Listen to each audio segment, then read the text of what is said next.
మా ఛానల్స్ లో వ్యాపార ప్రకటనలు ఇంటర్వ్యూల కొరకు మాకు వాట్సాప్ మెసేజ్ చేయండి 7799978978.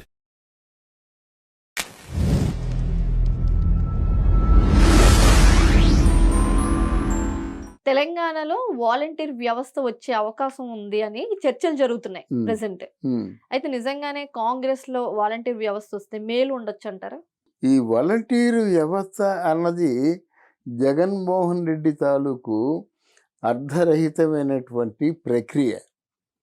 వాలంటీర్ వ్యవస్థ అంటున్నాడు, ఆయన సొంత మనుషులుగా వెట్టి చాకరీ చేయించుకుంటున్నాడు. వాళ్ళకు ఒక భరోసా లేదు. వాళ్ళు 5,000 రూపాయల జీతానికి, లేదంటే ఇప్పుడు 8,000 రూపాయల జీతాన్ని పనిచేయడం, ఉంచితే అక్కడ పని చేయడం, తీసేస్తే మానేయడం, వీళ్ళకి హక్కులు ఏమి ఉండవు. అది వాలంటీర్ వ్యవస్థ ఏమిటి?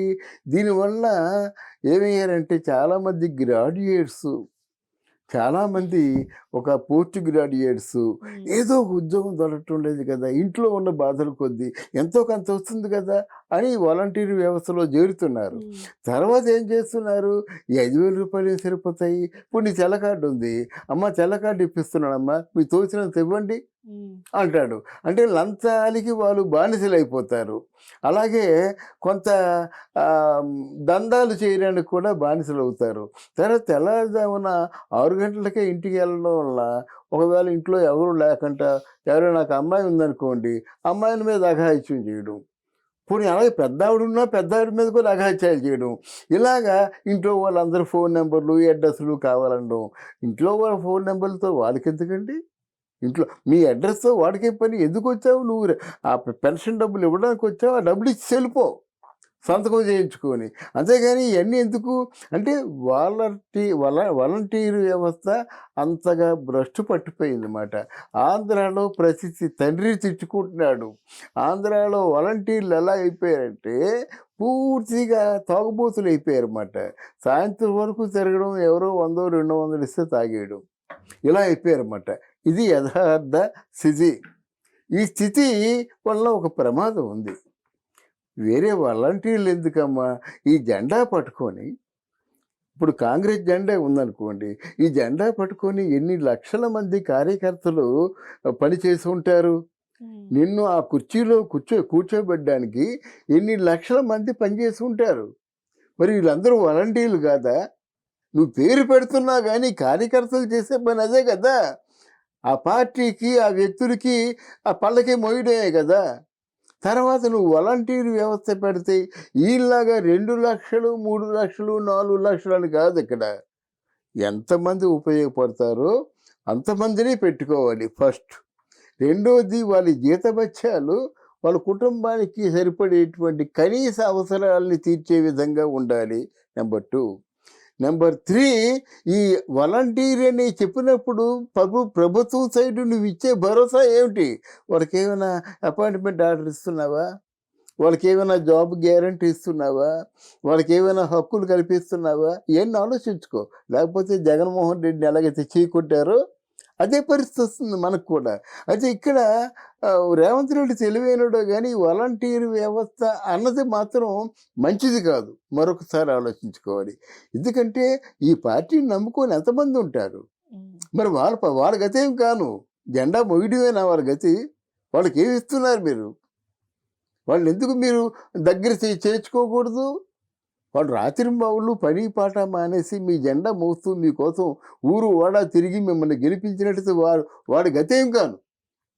అందువల్ల ఈ విషయంలో రేవంత్ రెడ్డి మరోసారి ఆలోచించాలి.